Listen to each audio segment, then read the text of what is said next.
Damn, man, this feels like a born again virgin trying to do podcasting all over again. I swear to y'all, just now I didn't even remember how to get my audio, my recordings started to start the podcast off. I hit the wrong fucking icons. I clicked the icon for the Anchor app and all this other fly shit. I didn't know what I was doing for like 2 seconds, y'all. I'm not gonna lie, and that is one of the reasons why I'm going to give everyone, anybody that's tuning in or has been asking or whatever the case may be, I'm going to give a sincere apology for staying away so long. I feel like it's been like roughly 2 weeks. Went through a little bit of a dry spell, people. I'm not even going to lie to y'all, man. It was such a shit heap on my brain. And where I messed up at was not creatively taking out whatever I was going through, out on my creations, as I just said. Basically, but I should have put that into writing, should have put that into podcasting and stuff like that, but I didn't. But I'm back now. If it counts, I'm back, and my apologies, people, for like I said, anybody that was asking, for anybody that's been a loyal day one listener, man, because I had to notice something today. I cannot do this podcast without the motivation and the spins of you guys and the support of you guys. So big thank you to y'all, man, for sticking by and holding me down through almost 200 episodes, man. I'm almost about to hit another milestone, quote unquote. Also, big shout out to my uncle, man, Don, who I did commentary with Ryan also. Big shout out to those two. Y'all can check the commentary out, by the way. We did commentary for Rob Zombie's Halloween. It's like almost 3 hours long, so y'all gotta bear with us, and it's an intoxic commentary episode. But big shout out to Unc, man. He gave me a really big boost of inspiration this morning that was really needed, man. So definitely big shout out to him. And without further ado, people, we are about to jump into commentary for Halloween H20, man. Happy 22nd to Halloween H20. Now, let me put a disclaimer up. No, this will not be an intoxic commentary episode, but I did do an episode some time ago, not too long ago, talking about why this movie does not get a pass from me. Y'all can check that out if y'all want. And I say probably check that out before y'all listen to this commentary, because I was not easy on this movie, and I still am not. I still stick with what I said, but I promise y'all I will do my best to not try to nitpick through this entire movie as I watch it. I notice I said try to, because there are a lot of flaws in this film, people, lots of them.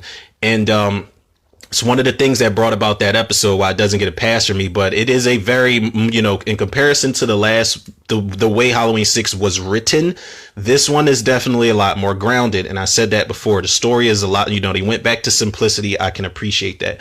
Now, I do remember the first time I saw this movie, I was kind of like floored by it. Also, it is, it came out August 5th. Happy 22nd to this, but also happy birthday to my big sister. Her birthday is today. So, boom. 2-for-1 combo.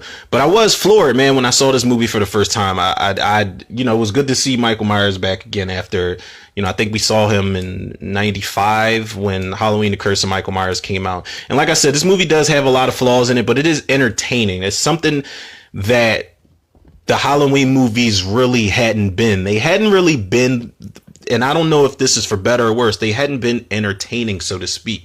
But, we have certain people to thank for that, also for better or worse. We got Steve Miner directing. We got Robert Zappia and Matt Greenberg doing the script. Kevin Williamson, I'm not sure why he's uncredited, but, on good old Wikipedia said he was uncredited, but Kevin Williamson is he's one of the, creative driving forces behind this movie. And you can see that in spades, as this movie goes on, because it does play out like a Scream film. But I'm telling y'all, man, I'm really going to try my best not to, just have every bad thing to say about this movie, because there is a lot of fun to be had. There are some really good scenes in this movie. So without further ado, people, I'm back with the jump off. It feels good, man. It feels good to get content out there and talk to people again, man. It feels really, really good. I feel like myself again for the first time in, I would say it's a long time, but whatever. Fuck all that.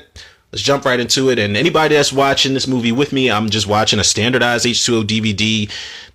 I'm grateful to have it, but shit ain't got no special features, no nothing. There's just a play option. Like, seriously, Well, that's only because it comes in a, it was like 4 other movies on it. But so anybody that is watching with me, y'all already know what to do. I will hit the play button in 3, 2, 1. And we already got the Chordettes talking they shit.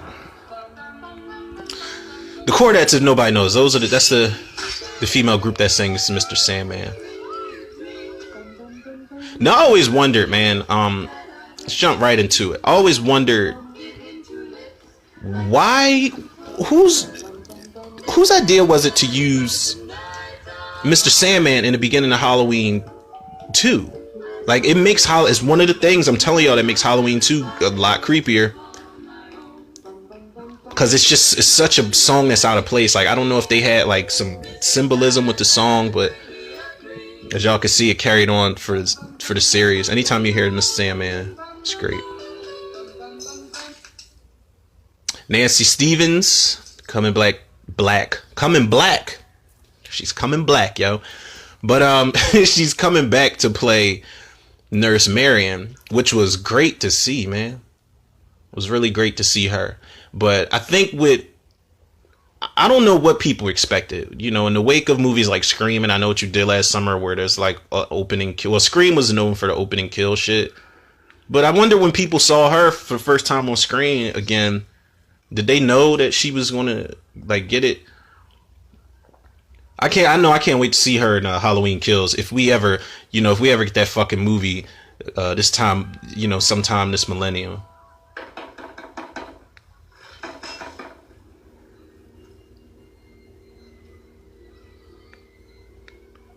Was that Butterball? The Cenobite sitting in that? Like, it looks like she has a decoration of Butterball from the Cenobites.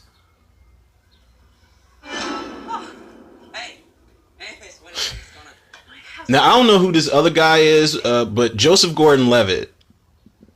Like, I'm wondering, was he already, like, popping on Third Rock from the Sun?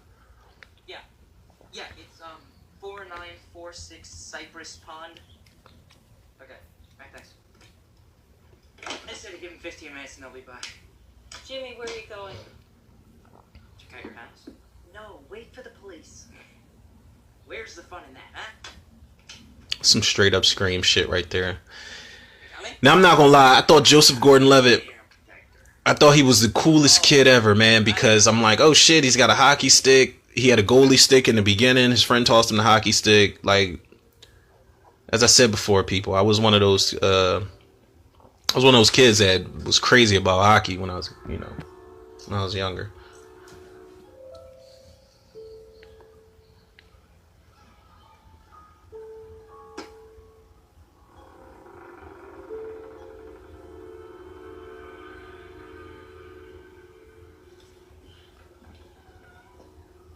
I always thought Joseph Gordon-Levitt looked like a white version of Omarion. I don't know why, man. They look alike for me. It's just weird. Alright, let's not anyone mess with me here. Jimmy's been suspended 5 times this year already for getting a little crazy with this. Alright? Yeah. Alright, Casey Jones.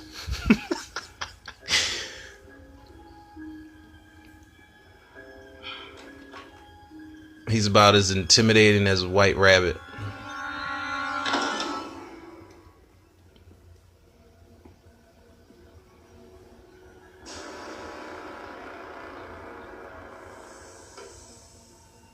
Now, see, Michael's just inconsiderate. He just threw all that shit all over the floor in the office.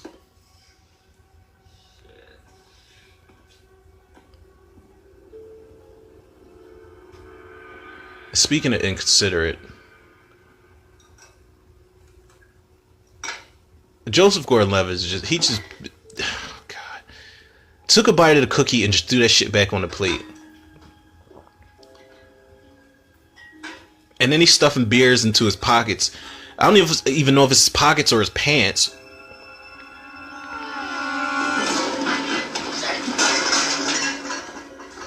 But it's like, you can hear the beer, making sounds when he's walking down the steps.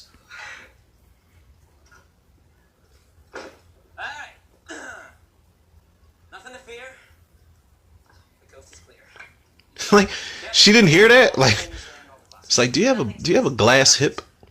But they did a real number on your office. Yeah, there's crap everywhere. Oh, and also they messed up your kitchen really bad too. Good night. Or maybe she was just that cool of a old head that she didn't care if he took beer. She's like, well, at least he went to check it out.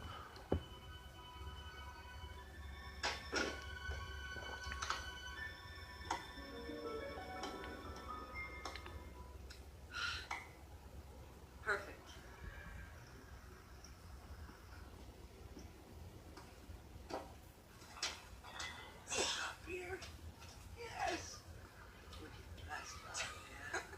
Yo, just now occurred to me, yo. Whoever did this cinematography, I feel like this is the same cinematographer from Idle Hands.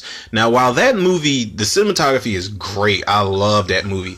That shit felt way more like Halloween than this movie does. It's just something about the way that this movie looks. It doesn't have the same atmosphere as Halloween 6. Loomis. Now, where did they get that behind the scenes photo of Dr. Loomis right there? You know, continuity, schmontinuity.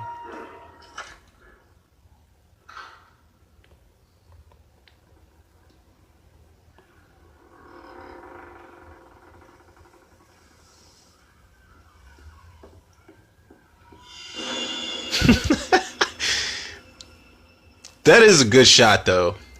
A Michael just popping up behind her and then he's gone.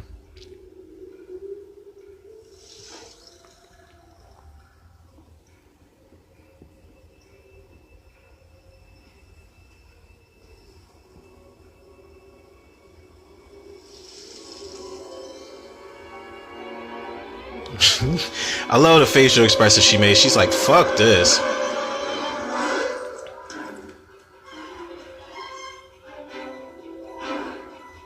She's running like she's in a dream. Like time just slowed down. And why would she run next door instead of going for help?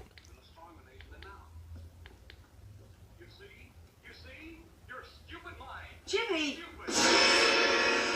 Yay. Oof, that's gotta hurt.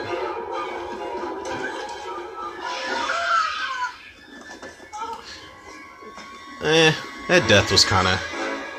Now here, this is when they actually like, and I promised y'all I wouldn't go on a rant. I won't do it, but they used... That's a great shot of Michael getting that knife. They used the actual mask from Halloween 6. And I'm like, y'all use the mask from the movie that y'all just discarded from the timeline? Like...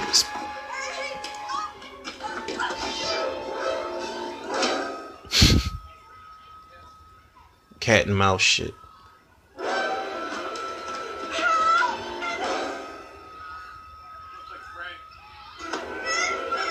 Haddonfield police fucking suck, yo.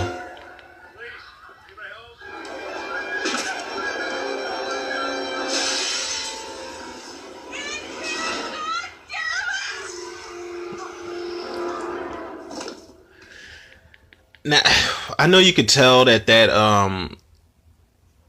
that knife, you know, when he cut her throat, of course it's a knife that squirts the blood out, but something about it just made it work. I don't know. I mean, I go back and forth with my opinions on this movie, y'all. I do, but I feel like when I did that episode of Why It Doesn't Get a Pass, I feel like I stuck strongly to that. But I don't know. As I see certain things, I might feel differently. Like, every watch is different for me with this franchise.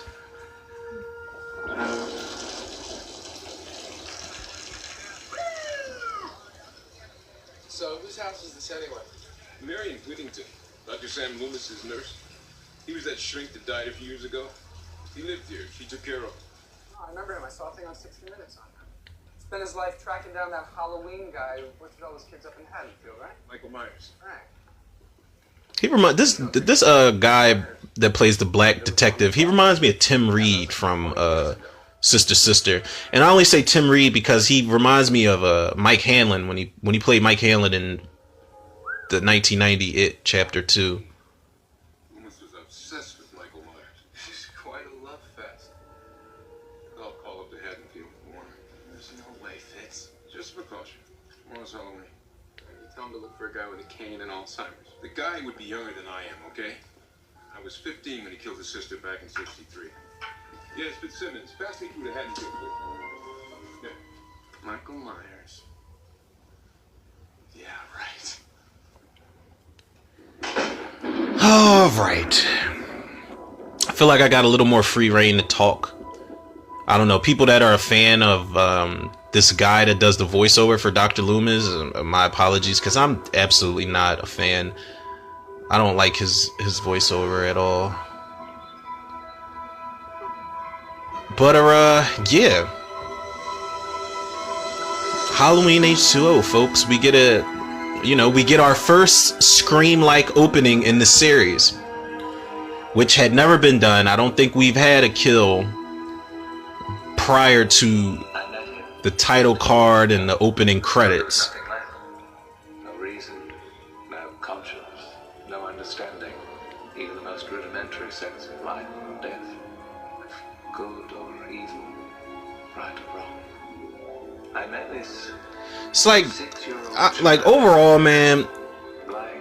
I appreciate the sentiment of what they tried to do. Like, on paper or in the writer's room or in whatever the board meetings were with this film, probably before they even went into pre-production, or maybe during pre-production, I understand like what they were shooting for, but just the execution, man, that can make or break your entire film. But luckily, like I said, this movie is entertaining. Now I want to know, and this was very just this opening montage of just the newspaper clippings and the map and the pictures of these victims. Who the hell are these victims? Because I don't remember these deaths from any of the Halloween movies. But again, I swear to y'all, I will not. This is not a shit show edition, people. This is not like a bad movie commentary. So I will try my best to not spend the entire time down talking this movie. Even though sometimes I do celebrate the anniversary of movies' release dates with a bad review. If you guys want to know what I'm talking about, please check out my review for My Bloody Valentine 3D. Celebrated, I think it was his 12th anniversary of its release, and completely shit on that movie. Rightfully so, because it's garbage.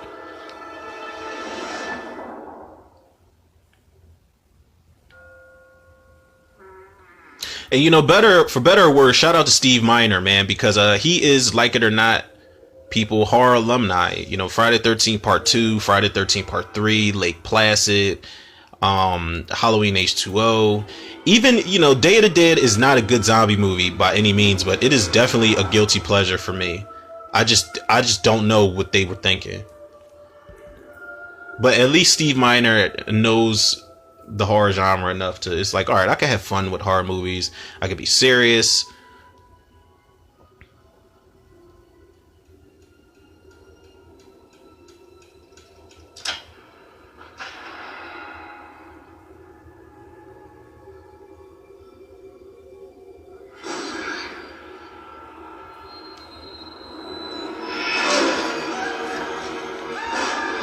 That was a nice little flashback.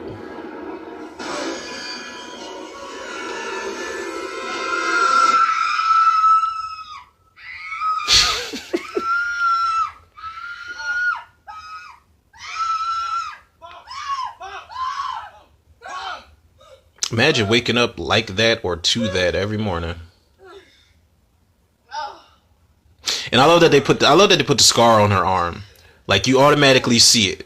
And okay, maybe continuity is not so off in this film. Yeah, please. Thanks.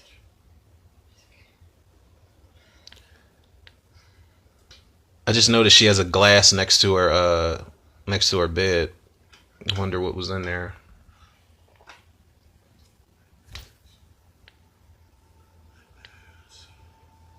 Josh Hartnett, his first movie, I think.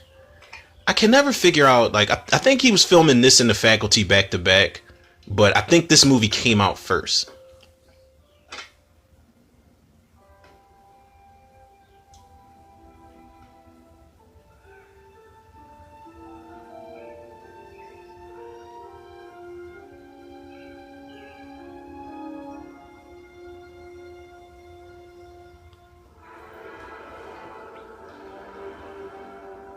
And Josh Hartnett's not necessarily, he's not bad in this movie. He's a hell of a lot more likable than a few of the male characters from the last two Halloween movies we got prior, like part 5 and part 6, because Spitz and Mike were ass. Tim was okay in Halloween 6. I didn't really care for Tim. The dad was a fucking asshole. Barry Sims was an asshole. So I guess Josh Hartnett's character John was a breath of fresh air. He's got the rebellious teenage thing going on against his mom. Yes, I am, with your full blessing. Do you want to know why? Why? Because today is the day My mixtape dropped at 12 midnight. that you're going to realize that I'm 17 years old, and your overprotection and paranoia is inhibiting my growth process. Want to go camping? I'll take you camping. I want to go with you. Sorry. I love how she just loved the idea of, yeah, we'll go camping together. And he's just like, I don't want to. Well, I'm Dad. 17. I don't want to go with you. Just a chain-smoking methadone addict. Who would attract someone like that? Ouch. And just think, he left you. Look, John, Yeah, he's a. I know you get your smart mouth from my side of the family, so I'll give you a break. But point check, you're going too far. No, I'm going to Yosemite. No, you're not. Look, Mom, help me out here. This relationship would have been more believable if she slapped the shit out of him at some point in this movie. Like when she catches him and Charlie, Really, what is that, John? you know, quote unquote, having off-campus lunch. I know. And she snaps on him like, what the fuck you think you're doing? Like, she should have slapped him in the face. We're through with all that. We really are.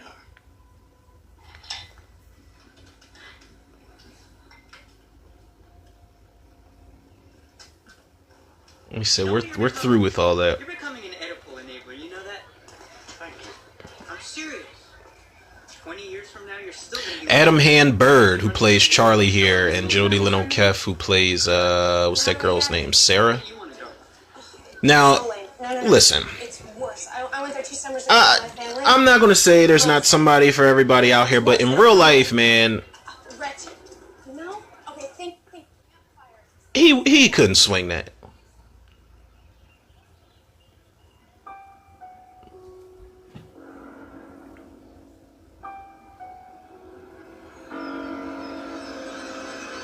Now the eye holes are pretty big, but the mask actually doesn't look half bad in that shot. That's one thing I will complain about people in this movie is the mask. I don't give a shit. They used 4 different masks in this movie, and I will not let it slide. Okay, I was rather... But Adam Han Bird, Charlie here, looks like a fucking penguin. Like, he looks like some type of something in a bird family. Or like a tiny little parakeet. My dad flaked on my financial aid again. Michelle Williams playing Molly. Now I can go to Yosemite. You're not going either? Oh, I'm not going. I like Michelle Williams. I just feel like the whole Teen Beat casting is just so... I don't know, man. Can have a rooming orgy. I love the way this man thinks. Hope that's not the only thing she loves about me.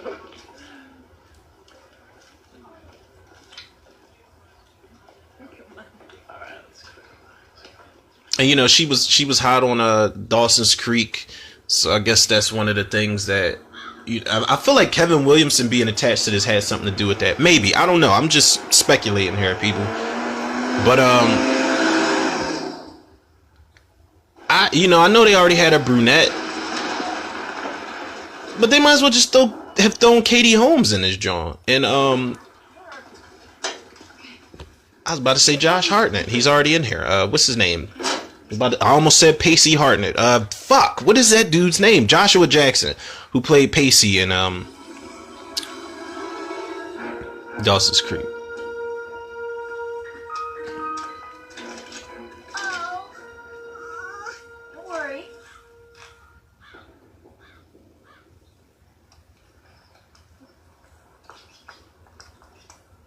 Mom, that's the boys' room. The boys are just gonna have to deal with it. Hello? Clearly, this was 1998 because a mother is not going to take her daughter into a men's bathroom. Fuck that shit.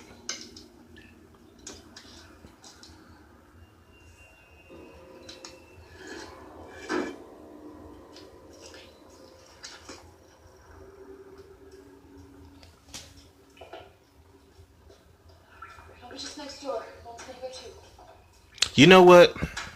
I just thought of something because there was a time it was like a doctor's appointment or something, and luckily the bathroom door had a lock on it, and I remember having to change my daughter. She was like a couple months old, I think, and I think I had to change her in the bathroom. You know, they got those changing stations and shit, so.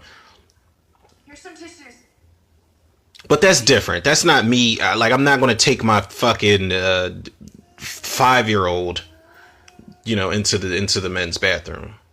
Because you got creeps out here, and I will have, you know, and if you're not Michael Myers, then yeah, you're going to get fucked up. Now here we see Michael is not only, you know, he's trying to expand his horizons. He's not trying to be just a serial killer and a wheelman. He's also a purse snatcher in this. I love how he just looked at her like, you say something? Oh, I thought somebody said something.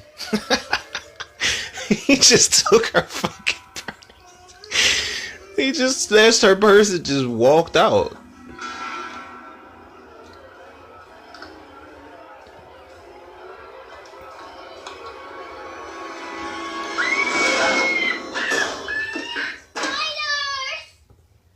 You're grounded for the rest of your life for scaring the shit out of me.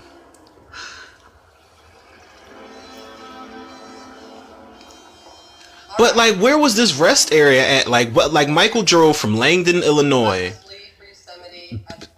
got a flat tire wherever that was at, and then he just drove to Summer Glen, California. Now it's time for me to do my obligatory plea that you uphold the standards of Hillcrest. That means no musical sleeping bags, no booze, no drugs. No kidding. I'm assuming she meant sex when she said musical sleeping bags. The rest of them. So I just want to remind you that the entire teaching faculty. It's my history report. Forgot to hand it in. This is 1970. I'm so bummed. Guess who has a fever of 102 and has to take it? Need some company. So. I feel like Charlie felt like he was getting some pussy that night or that weekend when they were supposed to be left there for Yosemite. But I feel like Jodie Leno-Kev's character would not have gave him no ass. I mean, she even says it to him in later on in the movie. She's like, no sex keys until I'm eating. And you, Mr. Brennan? Guidance counselors aren't usually a big hit in the wilderness. Besides, somebody has to stay behind and watch over the 3 or 4 hours. Adam Arkin. What is his name again? Will? The late, great Janet Leigh, man. That is a nice, classy touch I loved about this movie, is that they put Janet Leigh in here. And they have her and Jamie Lee Curtis have a great scene together. Thank you very much. Wait. Place of employment. Sorry, I needed it fixed. I know the feeling, bruh. We saw him for lunch. 1 o'clock. Without a doubt. He ready to take it down right in the office. Challenging woman I haven't committed. And what's wrong now? I mean, not that it's anything wrong with that. Please. You can do it tomorrow, all you want, but please. Can I just have today off? Whatever you want. Thank you. Because she knew tomorrow was on and popping.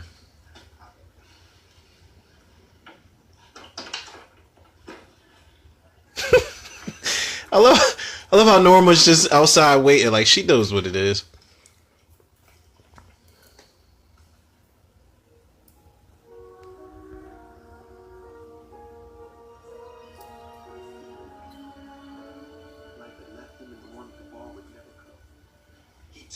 LL, my man. I think this was, this is casting that could have easily flopped and been terrible, but LL, the thing, why he's so great, not to mention he's a writer, so he's already got my vote. But and I love that he's reading his story to his wife over the phone. But one of the things about LL that works so good in this movie and other horror movies he's in, like what was he in? Mindhunters, Deep Blue Sea. He never goes over the top. He plays the character.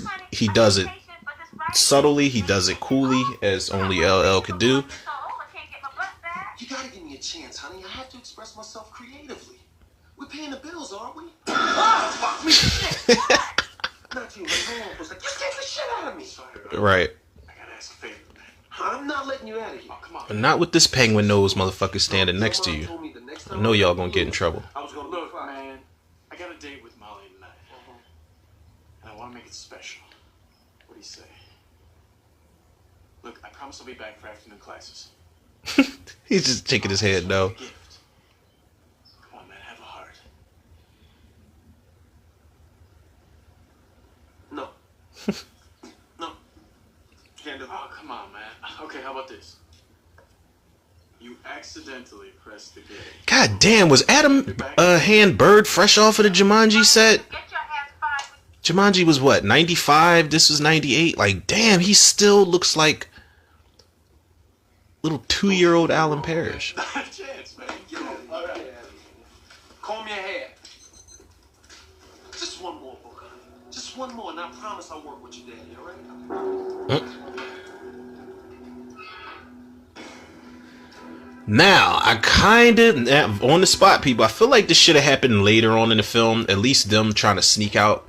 Because I feel like Charlie should have got killed and John should have just ran back to school banging on the gate.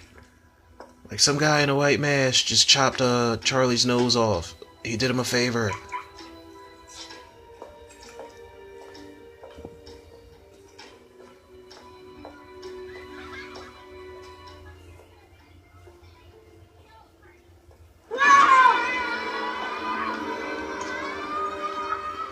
Now, if it had been 2019 or 2020, and those kids ran up on her, she would have been victim of a flash mob. But she's not in Philly, so.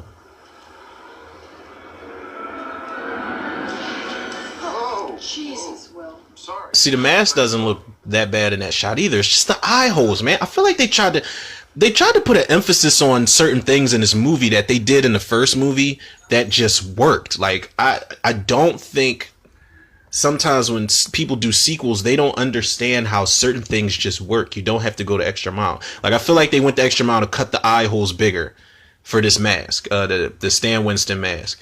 R.I.P. shout out to Stan Winston, but the eye holes are too damn big. And that's one of the things I loved about Halloween 4 was, for the most part, you didn't see Michael's eyes in that mask.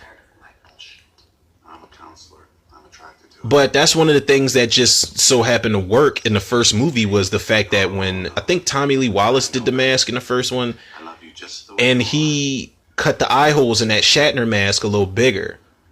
You know, the eye holes were small as shit, but he cut them a little bigger. But it still works because you can't really see the shape's eyes a lot in that first movie. I'd like to believe Or the second movie. it's always You don't see it a lot. But this one, it's like they're just, his fucking eyes are on Front Street. So it kind of takes away from the idea of a motionless killer, I guess.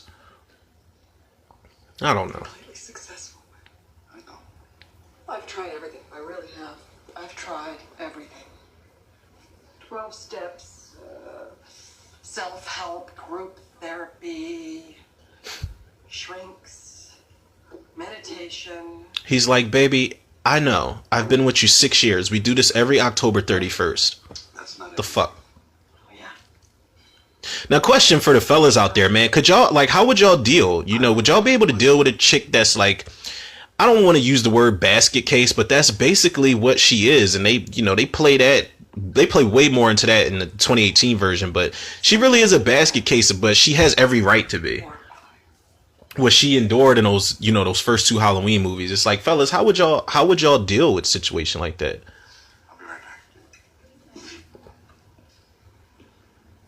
Personally, I feel like you know, if you are with that person, just deal with it the best way you can. Today. Yes, ma'am. I mean, I know if I almost got murdered multiple times in one night, you know, I would tell my girl, like, listen, this is the day that, you know, I'm gonna be whacked out. Maybe Halloween would just be a day that I spend, you know, by myself. If something like that happened to me, it's probably the safest way to play it. Because, you know, what if you get drunk and you're around people and they're like, yo, you remember that time when the killer tried to kill you?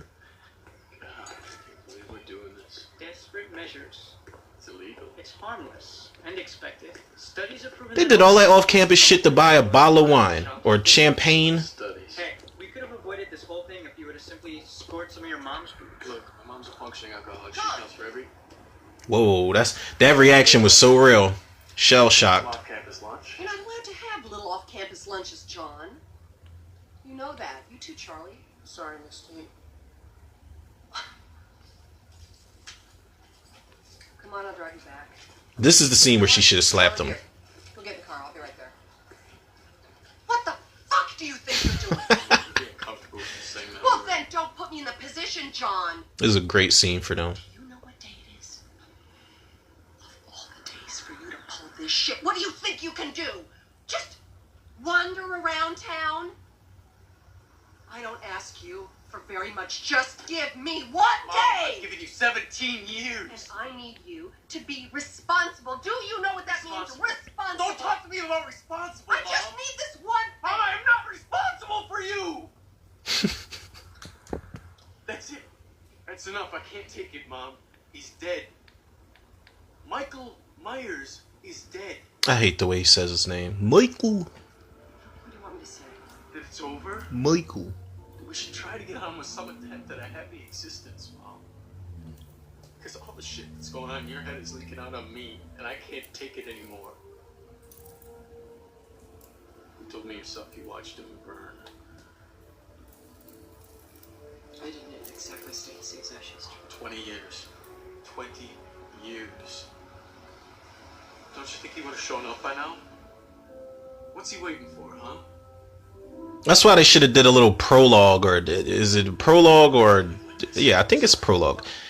Yeah, I should definitely know these things. I think I've gotten this wrong before, but they should have done a prologue in the beginning of when Laurie gets taken away in the ambulance in Halloween 2, and what happens to Michael's body. Because you hear that detective, the black guy in the beginning, he's like, well, they never found his body. It's like, how, Sway? So did Haddonfield Memorial just burn down, or Michael just crawled away, crispy as shit?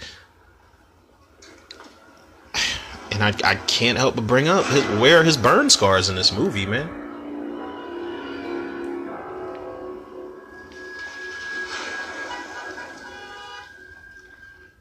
Ronnie! Mom, let me.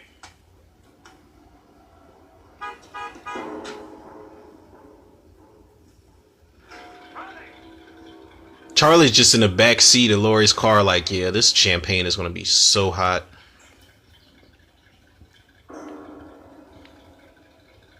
And Michael's looking in the distance like, nephew? It's like, okay, nephew. Gotta kill you later. Where the hell were you? Norman told me to walk the perimeter. And where were you when these two got out? Eyes up, Ronnie. And I love that Laurie knew he let them out, and she's still like, she's like, listen, I just want this one day to relax, and y'all keep fucking around. I'm gonna end up murdering somebody around this bitch.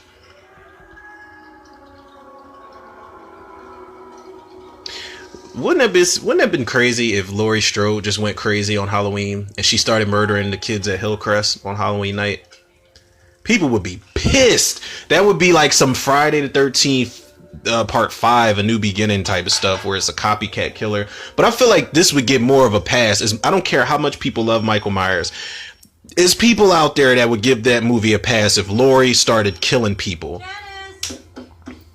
If they took that mask off at the end and Michael Myers was Laurie Strode, I mean, of course she is not the same stature, you know, but I swear people would give that a pass. Like, oh, Laurie did it?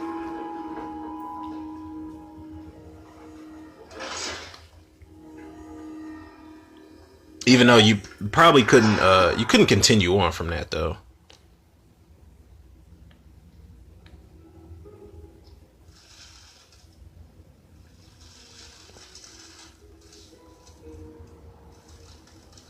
Now, how long did it take him to draw up that map?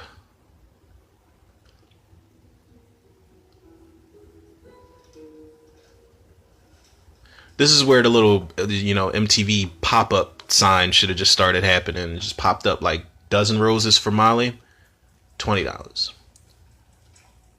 A map that's going to get her ass lost in the school basement. Priceless.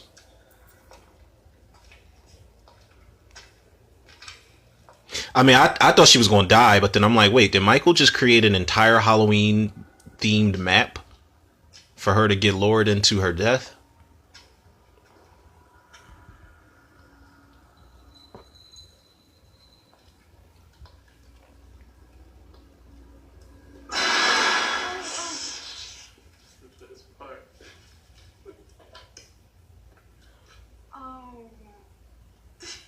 Do I get points or what? You scored. Yeah. It just occurred to me today that I've never celebrated Halloween before. Oh, why is that? Oh, we've got a psychotic serial killer in the family who loves to butcher people on Halloween, and I just thought it in bad taste to celebrate. So why not? He says it so casually. Because there comes a point in your life where you have to concentrate on what's right about it. Really? He was going to score, if anything. I don't know about Charlie, but John definitely was in there. Our sterling example of what's right. Until you get my full concentration. I know that's right, bruh. I'm honored.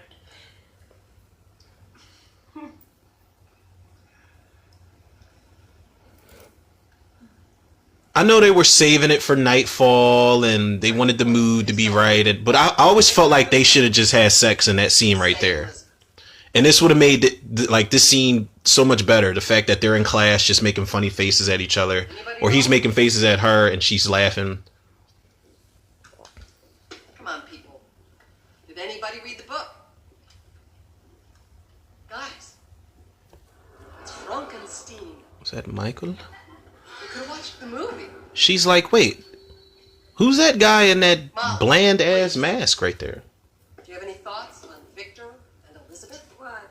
And listen, man, no, it's not a diss to KMB, man, because that is the KMB mask that they just showed. And this is actually a good nod to the original Halloween. So I'll wait a second.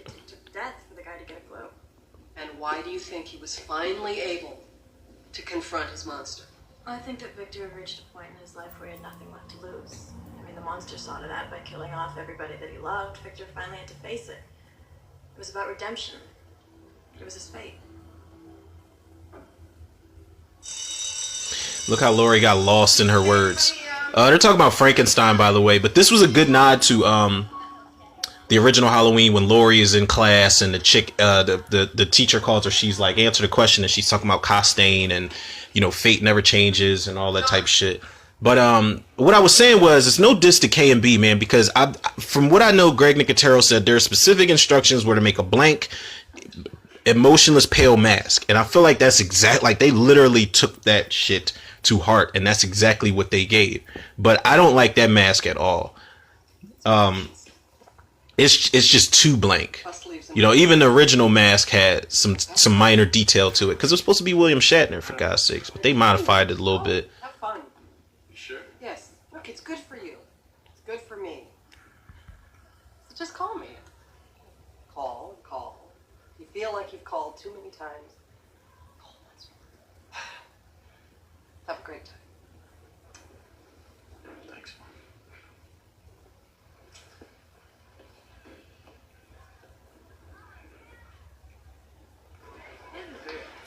So what's that all about? Just changed your mind about Yosemite. So now you're going? I wouldn't say that. She was so concerned, like, well, I'm going to be alone.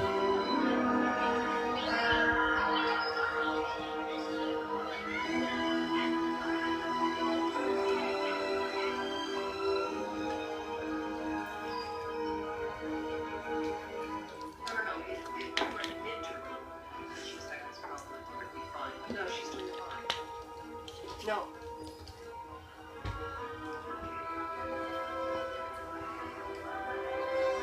Mrs. Chin, can I call you right back? She should have been on the phone with Jimmy from Halloween 2 because, you know, there is an alternate ending where we see he lived and he survived that blood slip. She should have been like, Jimmy, look, I know it's Halloween. You haven't seen what I've seen.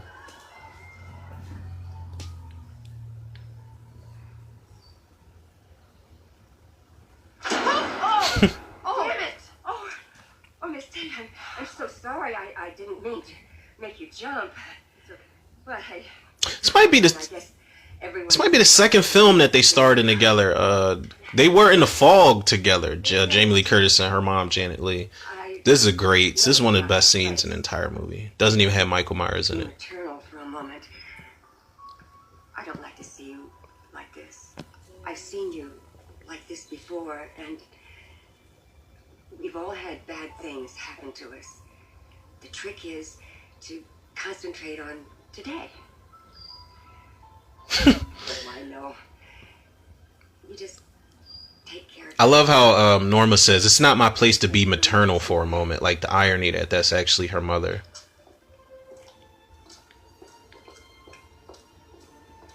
Oh, Miss Tate, happy Halloween. Now, if y'all peeped, that is the same car she was driving in Psycho, and they actually did the Psycho music. They cued the music when she walked towards that car. It's one of the things I said, and I just got chills a little bit, because it's one of the things I said about this movie when I did go on my rant about it, saying why it doesn't get a pass. One of the things I said was that if they really did want to make this the last Halloween movie, they could have. You know, I would have had to accept that, but I would have wanted more. I would have been in my head thinking, nah, she cut his head off. They got to do something.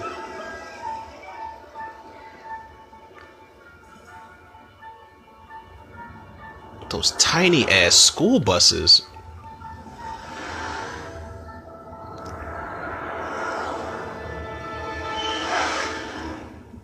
Michael's like, yep, it's party time.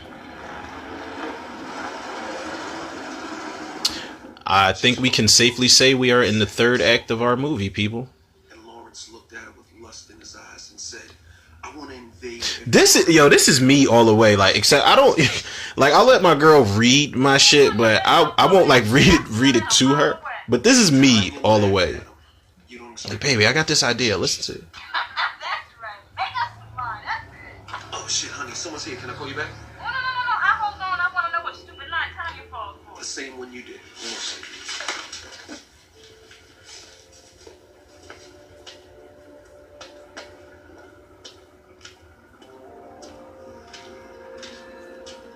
Hello? Hello? I find it weird that people say hello other than when they're like on the phone. Like to signal if someone is there or not. It's like, hello? I don't know. It's just really weird to me, man.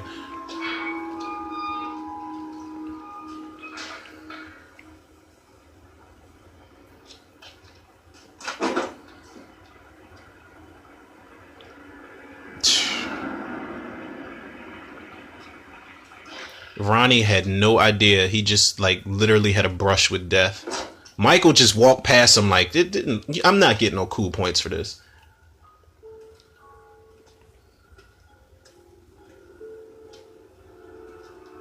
But I'm glad he left him. Like, look, man, I was almost sure that LL Cool J was going to check out in this movie. But I feel like, along with him and Ice Cube, there's something in their contract where they don't die. Because he lives in this. Like I said, he was in Mindhunters and Deep Blue Sea. He lived in both of those.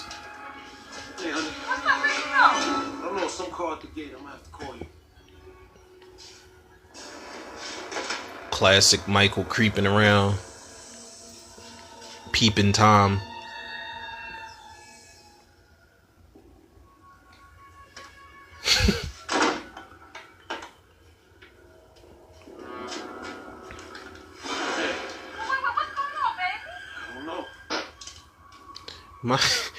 Michael's so childish, man.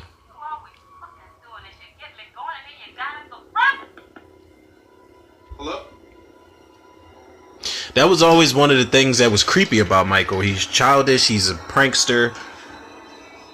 He's still got that Halloween spirit left in him to play jokes on people and just, like, you know, toy with people.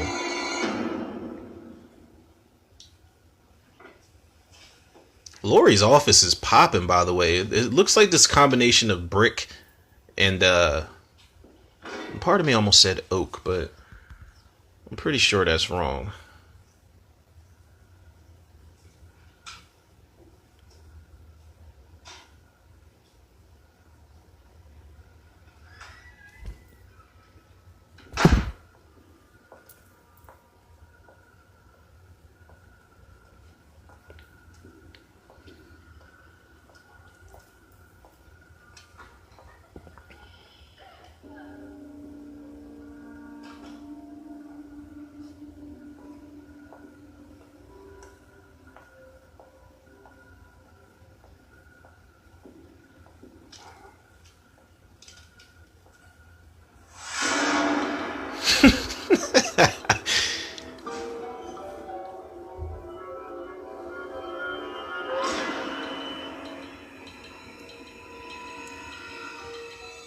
He just doesn't stop.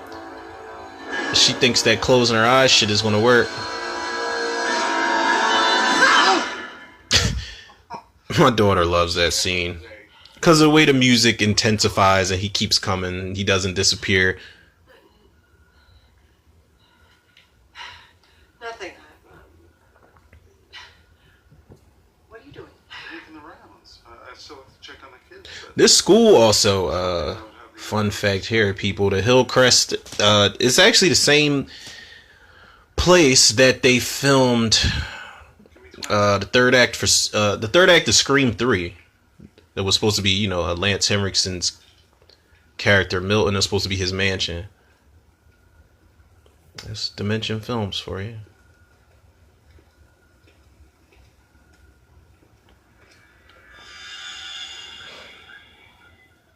Hello?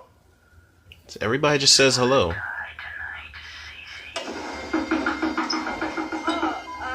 on in. Sarah? Molly? I'm not, you know what? I don't even want to, like... You girls okay? Good. Mr. Brandon, how are you, Mr. Brandon? Looking cute as ever. It's just the idea that they had Scream 2 on that TV in a Halloween movie. I'm like, nah. Pick up some guys, you know, drop some roofies in their drinks, have a whole date rape evening. Oh, sounds good. Care to join us? I can't. I'm having my nipples pierced. Ah, But you two have a good time. will do. If you need anything, contact me or Miss Tate. Okay? Thanks, Mr. Brandon. Now, was she smoking bud or was that a cigarette she had?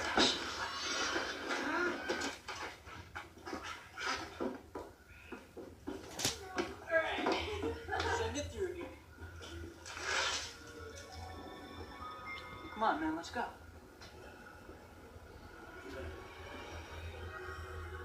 See, John had that, you know, that intuition.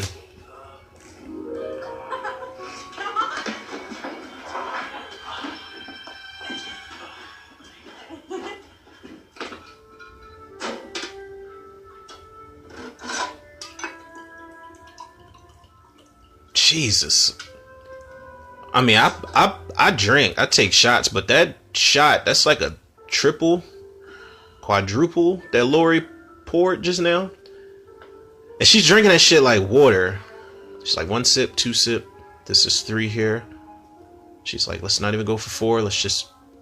Yep, that's 4. That's 5. Den's about to just bang back some mouthwash like it's nothing. She's just absolutely ready for her night and her date.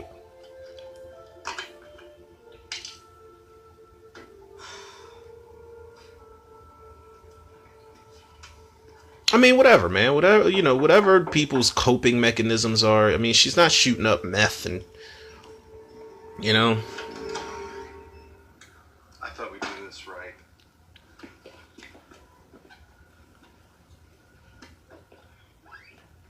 Oh, I love food. I really do. I hope you don't mind. What the hell is all that stuff?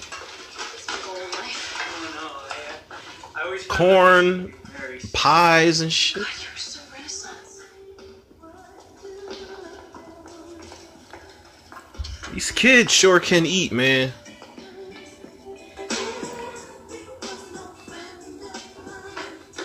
Oh, the buffet has arrived. For your pleasure tonight, we have prepared Wednesday, Thursday, and Friday's Hillcrest dinner selection. Molly scratches her head a lot in this movie, or is it just twice, or is it just me? Hey, that meatloaf. Where's the booze? We need a box of that. Oh, okay. Just don't start anything without me. Oh, you can tell they're amateurs. Where's the booze? We got 1 bottle of champagne that's like 2% alcohol by volume, people. Let's get it popping. I can't talk, man. I wasn't a drinker when I was a teenager. At all. I think as a teenager I had beer before, but it wasn't even my thing. Like, I remember I tasted it. I'm just like, ew, like, how can people drink this shit? Okay. Who are you? Boy, was I wrong. My name's not Carrie Tate. What is it? It always pissed me off how long it took Will to eat this chip or cookie, whatever the hell she fed him. He's chewing this shit for like the entire scene, damn near. Like, just kiss her. Okay. He's still chewing it. Well, I like that. That's like the witness protection program. Why do you like rat out the mob or something? See, he think it's a game. My brother killed my sister. And whatever she drank, what if that shit was 100 proof? That's why she just really came clean. Like, listen, you ever heard of Michael Myers? Yeah, that's Big Bro.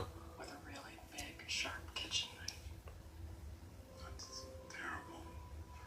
Take off your clothes. Listen. And he wasn't even drunk. Pig. She's vetting her trauma with a smile on her face, man. They locked him up. Seize the moment. But he got out and he came after me. But I got away.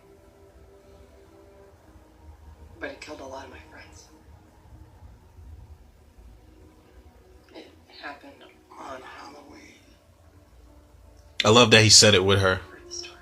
Who hasn't? Michael Myers. It's like 20 years ago, right? 1978. And the girl that... What happened to the sister? She died, right? No, she faked her death.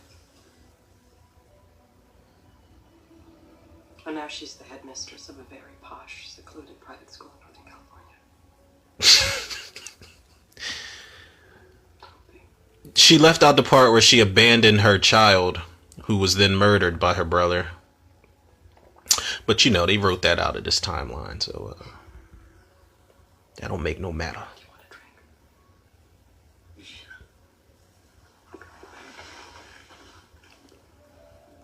Now, had it weren't, you know, if it wasn't for the whole Michael Myers coming to Hillcrest Academy to kill everybody thing, me and her would probably finish that bottle. Like, listen, so you waited, we've been dating this long and you're telling me 20 years?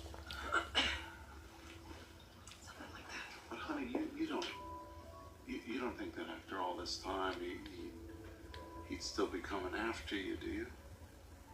because because I don't want to get caught in a crossfire. In a sanitarium for 15 years waiting for me. And then, one rainy night, he decides to go trick-or-treating. That he did. He's like, God damn it. I sure know how to pick these crazy ass women.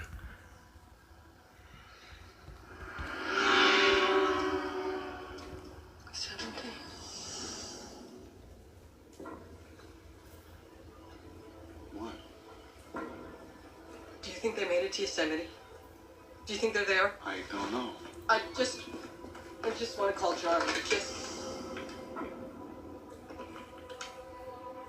What is it? My phone's dead.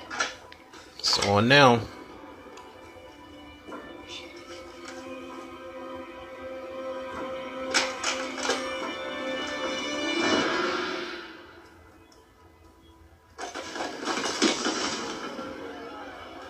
Somebody didn't go to Yosemite. Harry, what are you doing? I'm just gonna go Yep. find John. She went and got that thing. She got that thing that killed John Wayne. Ronnie, the phone's wrong. I know. There's a strange call. And I love that, she, you know, it's not the same gun Loomis has, but it is, or had. It is a revolver, though. Like, I feel like that's all you need. Like, 6 shots, make it count. You don't need all the extra shit. I mean, for Michael Myers, sure, but in the really real world. Charlie? Charlie? Where are you, Charlie? We're waiting on you. Charlie? And consider it party of one. Your table's ready. Huh. That's clever. Charlie?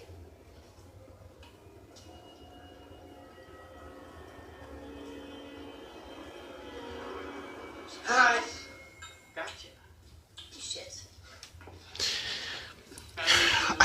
I don't buy them as a couple in this movie, man. I'm sorry, people, I don't.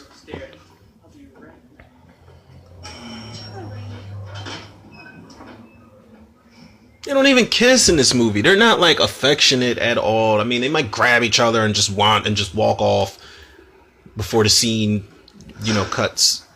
Or he just walked up behind her and was like, surprise.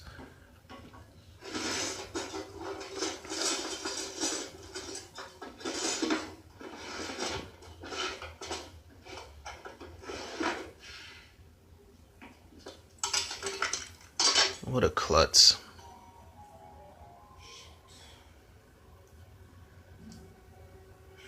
Oh,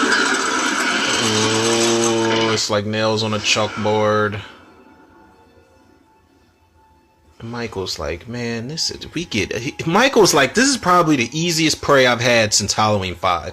But then again, that movie doesn't even exist. Not in this timeline.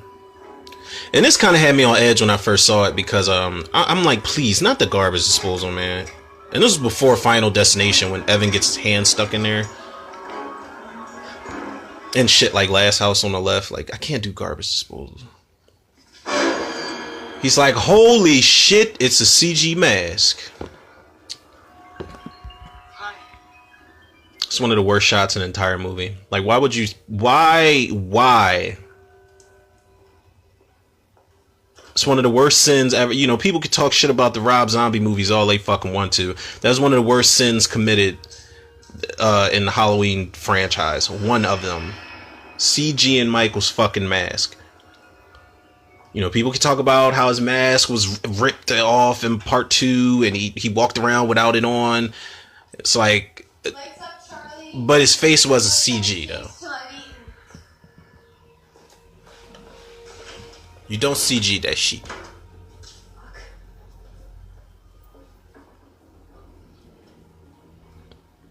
She's acting like she knows something is just wrong. Like, not that something...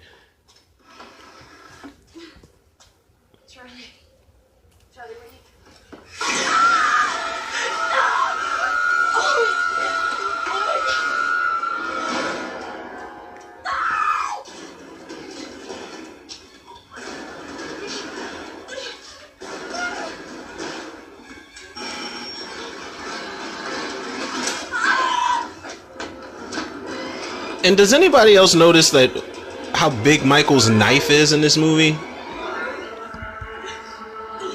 This is probably the biggest knife Michael has had in the series up until Rob Zombie's Halloween 2, where he looked like he had that damn Excalibur sword. But that knife actually fit Tyler Mane because he's a huge guy.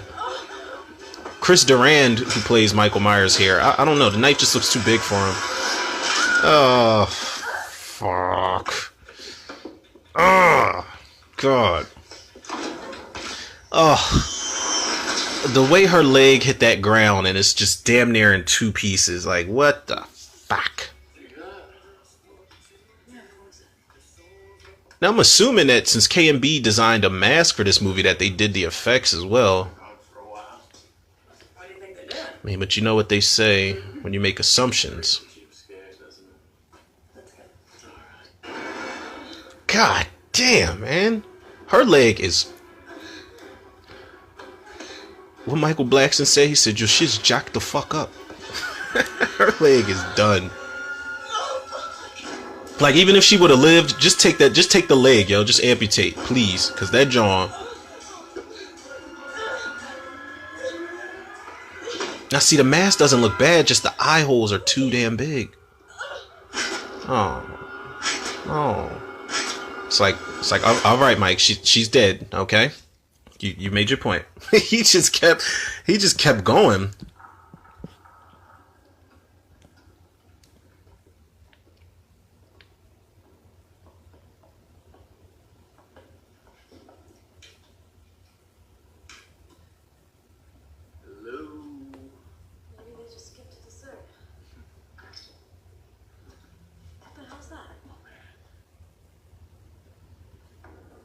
Ugh.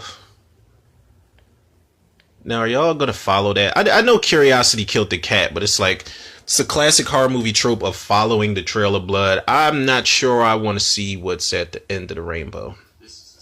I really don't, because it's gonna it would have fucked my whole night up.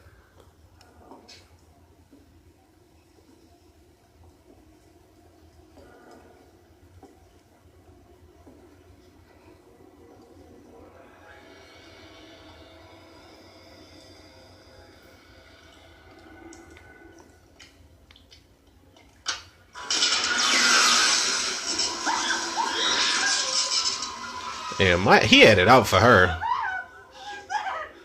He strung her ass up.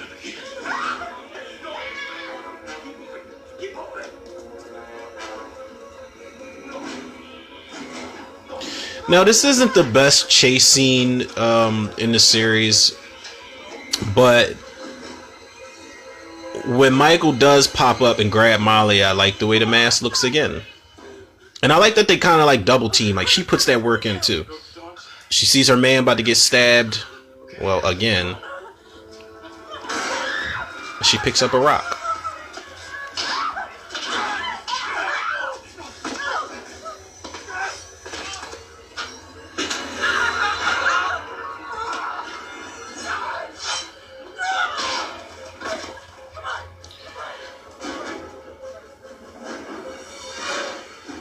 So like right there, the mask was cool. But this is when they should have played like one of them themes, like the Shape Stalks theme should have been playing right here. You know, that single piano note.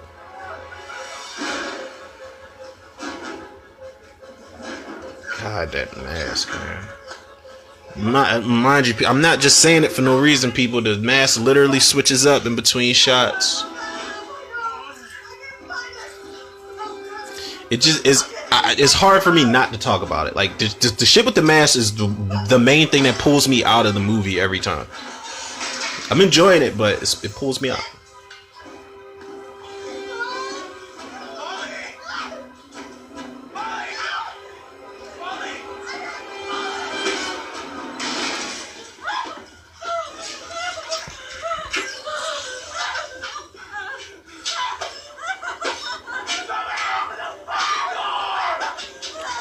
I ain't gonna lie, I would have been bitching. See how close that knife was to their face?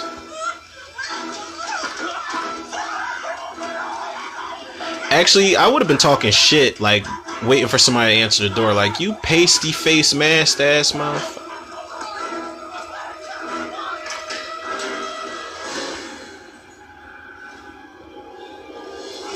Michael's looking like you again.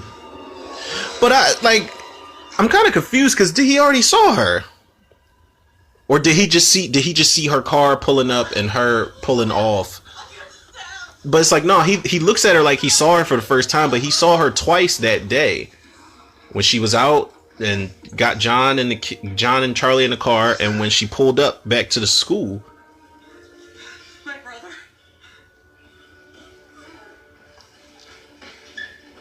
Maybe he had to like fully know it was her up close. I don't know, maybe.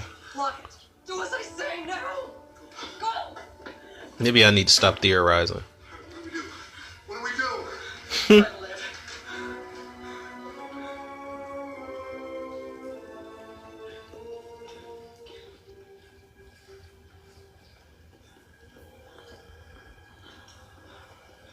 Go.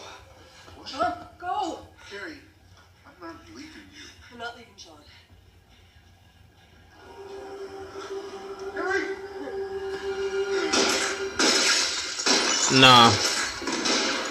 Nah, man.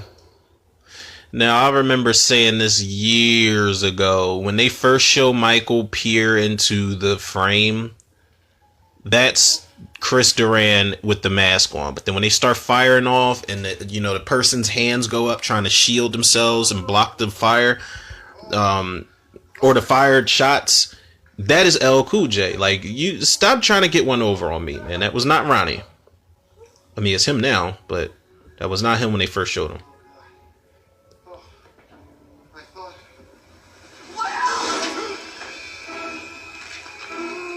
Ugh.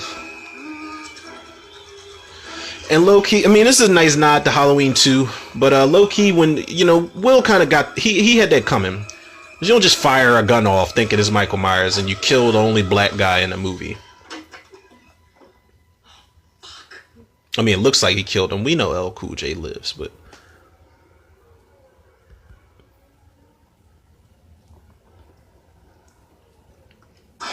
I love how Michael just demolishes this door right here.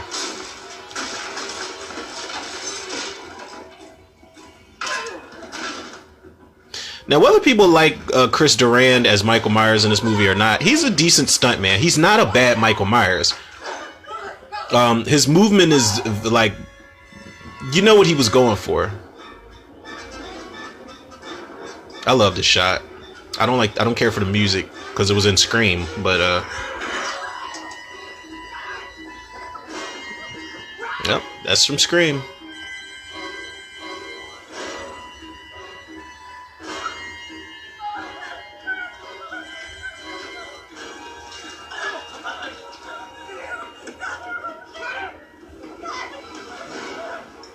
What is it about cars and serial killers that don't get along? Like, because every time serial killer's chasing somebody, the cars never want to start up.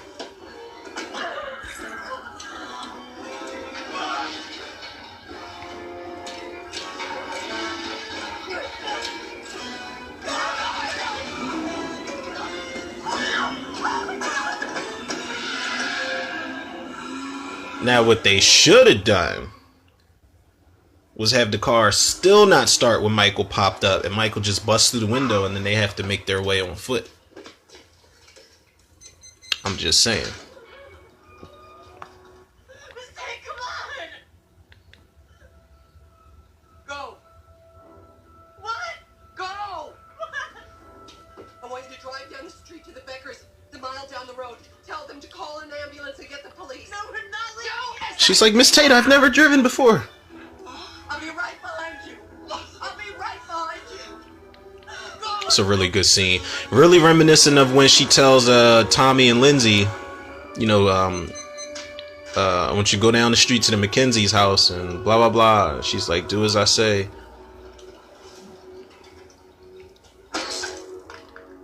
It's one of the things, gripes or not with this movie, that's one of the things I love about the character is Laurie's always going to be Laurie. They always throw things in there that make that nostalgia hit home.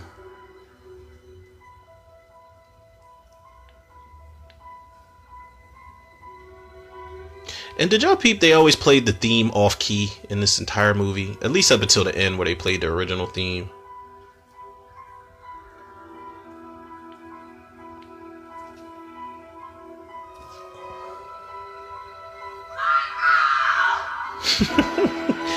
She's tired of this shit.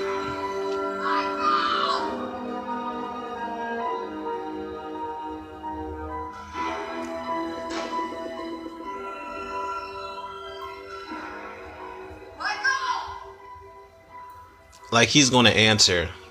It's just like, all right, what? You got my attention.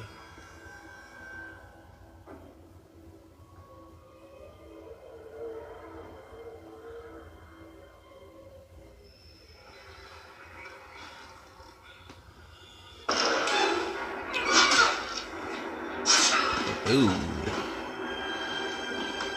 Open the wound.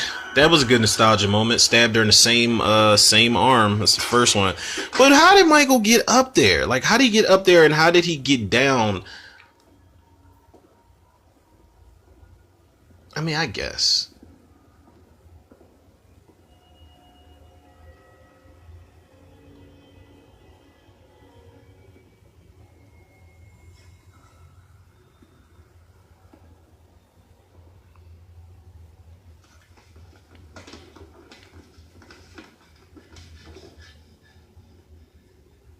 Well, if he didn't know where you are now. No, I meant to say, I just fucked it up. Y'all get what I'm saying. If he don't know now, he know. The fuck? She keep forgetting Michael's the king of stealth.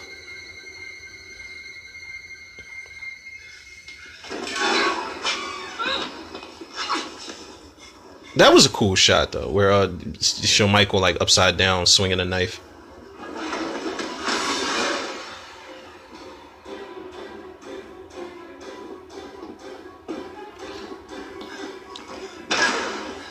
His balance on, you know, walking across those tables. Now this scene, people, this was what, you know, they were going to do in Halloween 4.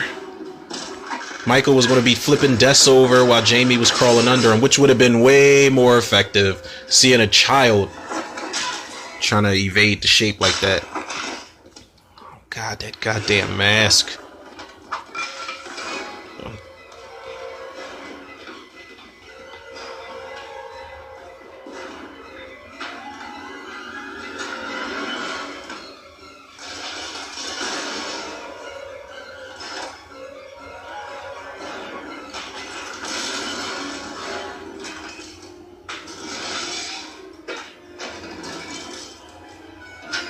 Whew. Michael just...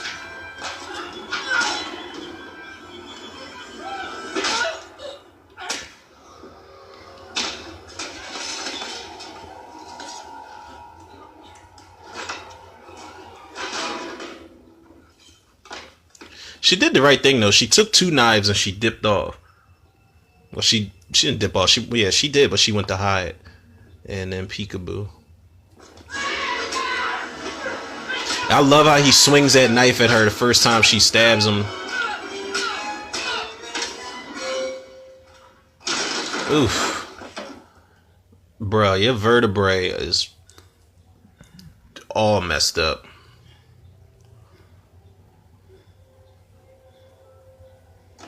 Again, classic Lori dropping the knife. That's one thing a lot of people hate in the first movie. They're like, why does she keep dropping the knife? I think she does it twice in the film.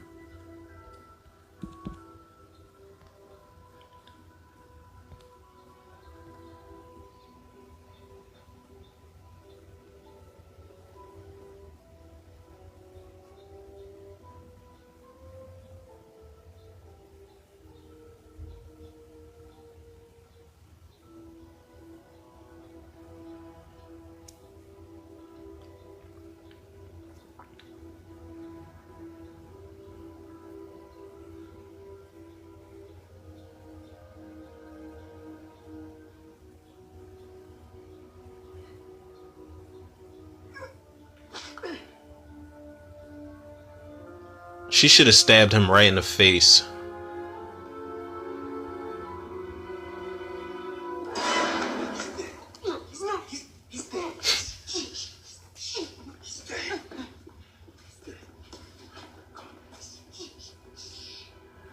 She waited too long, man. She really could have stabbed him right in the face. She just wanted to do that dramatic raise of the knife, that why I oughta that she got caught slipping. She should have just done it and got it over with. Got it. Hey, babe, I'm gonna write a romantic thriller. What? Yeah, a thriller. I love you too, baby. Oh. Yeah. I'm fine. The bullet just grazed me. Lori's looking around like, I'm not impressed. Y'all think this shit is over?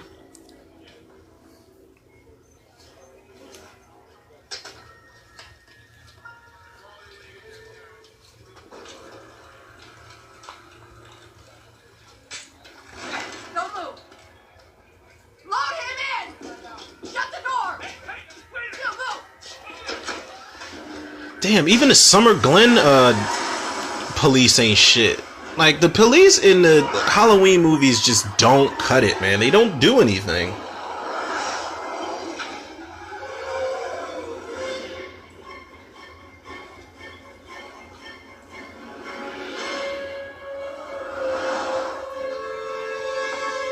Now, in the context of this movie itself, we're not going to talk about the movie that comes after it. We're going to act like this is the last film, like no movies come after it.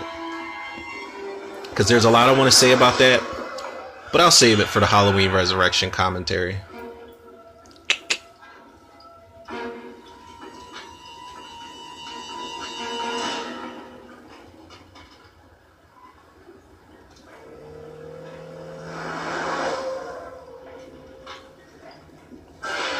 I feel like Michael's in there stretching. Like, you know how you stretch in the morning and it's all over the place? You might do a little shake before the stretch is over.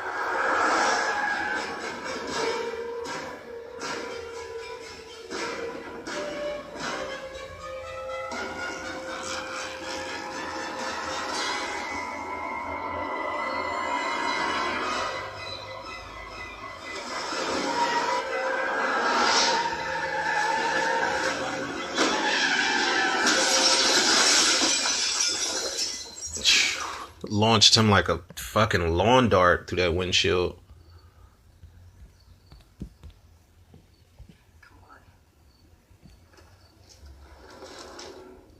Come on, get up. He's like, oh fuck, what happened? You got insurance, lady? He looks all dazed.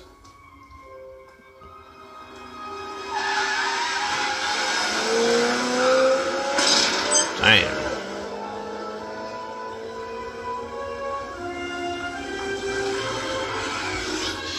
Yo, the way she drove off that cliff, man, Lori is out of her mind, yo. She lucky she made it out of that crash.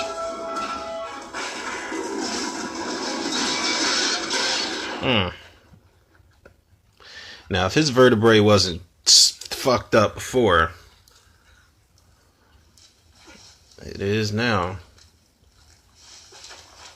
But yeah, Lori didn't run into him and then hit the gas or try to run him over. She ran into him, didn't stop, kept her foot on the gas. I think she hit the I think she tried to hit the brakes or something, or tried to turn. I don't know what she did, but either whatever she did, plunged her and Michael's ass off that cliff. But again, you do have probably one of, if not the best third act in the series. You can say one of, I guess. I don't know. I keep telling y'all, man, I go back and forth. My rating probably won't even be the same after I watch this. I might give it something else. Might give it a 2. Might give it a 1. We know that's not true. And Michael's just slumped. Just hunched over that tree branch. He's like, yo, this has been the most insane Halloween I've had in a long time.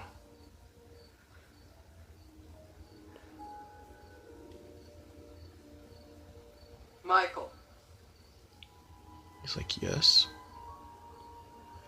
He's like, well, maybe if I try this, she won't kill me.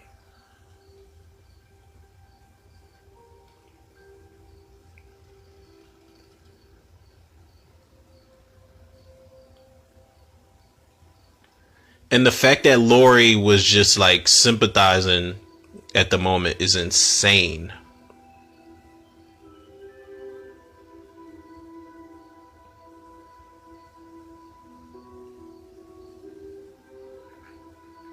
She had to snap out of it.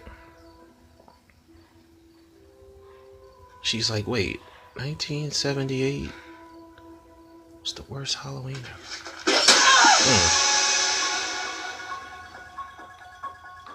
And I love how you get that little spurt of blood in the background. If y'all ever peep that shit, when his head goes rolling off and they show his body, you get that little spurt of blood in the background. So probably can't beat the original, but I really want to say this might be in the top 3 endings of the Halloween franchise. You got the first ending, that's classic. I personally like part 4. It's bone chilling, it's disturbing. The ending where you see Jamie, but this one, I didn't know what I was going to do. Like, not even when I saw this ending for the first time, not what they were going to do next for the series, but I didn't know what I was going to do. I'm like, wait, so he's coming back, right? I almost was sympathizing, like, wait, he's going to be all right? But look, people, let's be real. I'm going to give this a solid 7.5. Was keeping it from an 8, 9, and a 10. I already told y'all, I explained this shit to y'all. I really don't want to get too in depth into it. That's why I said I kind of would prefer if people, or if you know, whichever one y'all want to check out first. If y'all listen to this first, fine. If y'all listen to my episode on why Halloween H20 does not get a pass from me, fine, to each their own, man. But I feel like you'll get a better understanding. Now, I know a lot of my opinions are subject to change. My ratings are subject to change, but how I feel about it is how I feel about it at the time and somewhat overall. But I give this 7.5, man. All my reasons are in that episode. But to make a long story short, there's a lot of sins committed here. It is a really grounded Halloween sequel. I will give it that. The writing is definitely a lot more grounded, like I said, than Halloween 6. And I understand why they had to go back to the drawing board and, go back to simplicity and discard parts 4, 5, and 6. But when you wipe out a timeline like that, at least make it better than the entries that were in that previous timeline. Because I don't know, man, this is better than Halloween 5, but Halloween 4 and Halloween 6 are in my top 5. This is not. I think my top 5 is Halloween 1, 2, 4, 6, 2018, and Rob Zombie's Halloween 2. And I know I just said 6 movies, but my number 5 in my top 5 of Halloween movies is split between 2018 and Halloween 6. But yeah, man, but this, for the obvious reasons, man, it was a Scream. They did a lot of plays on Scream. They had the Scream music. It was very, in tune with what was going on as far as Scream. I Know What You Did Last Summer, and I think Urban Legend might have came out after. I'm not sure. They both came out in 98. If I'm not mistaken. However, there are just certain things a Halloween movie should not do, certain things a Halloween movie should not be, but that does not mean it's a bad film overall, people. So, I always have a good time watching it. Even if the mask takes me out of it and the Scream elements take me out of it, I still have a good time watching it, people. And it feels good to be back and do some commentary, man. So, y'all already know what it is, man. And there's a lot of you out there that might not know, because I feel like I've been going forever, man, and not doing this. So people might have forgotten where to go for the podcast episodes and the good shit. But, I'll say it for the people that forgot. But just in case you didn't, shout out to y'all. But y'all know what to do, man. Y'all can follow the podcast on Anchor, Spotify, iTunes, Google Podcasts, Apple Podcasts, Overcast, Pocket Cast, Breaker, and Radio Public. Shout out to Anchor, man. Again, not Ron Burgundy, but I need to get this shit popping on other platforms, man. If anybody knows how to, what the requirements are to get the podcast on other platforms, please let me know. Shoot me a DM on Instagram, or shoot me a message on Facebook or whatever, or something on Anchor, wherever you can send messages to Romero Tutor. And by the way, follow me on Facebook and Instagram, Romero Tutor. And shout out to the Facebook movie group, Cinemaniacs. It is open mic Wednesday, people. So, as long as it's not religion or politics, feel free to post away. And last but not least, shout out to the Tutor reviewers, the listeners, the lovers, the supporters out there, man. I gotta promise y'all to not stay away for so long. I can't guarantee things won't happen in life, but I probably won't stay away for this long again, man, because I have a lot of content to catch up on. And again, my apologies to anybody that was expecting an episode, or anybody that suggested a movie to me to review or do commentary for. I'm gonna get around to it, man. Trust and believe I will. I always do, no matter what type of hurdles and obstacles come my way, man. I always come back to the Tutor Reviews podcast, man, because I appreciate y'all, and the love and support y'all show me, I show it back to y'all tenfold, people. So with that being said, yours truly, Romero Tutor, another episode of Tutor Reviews in the can. I'll check y'all on the next one.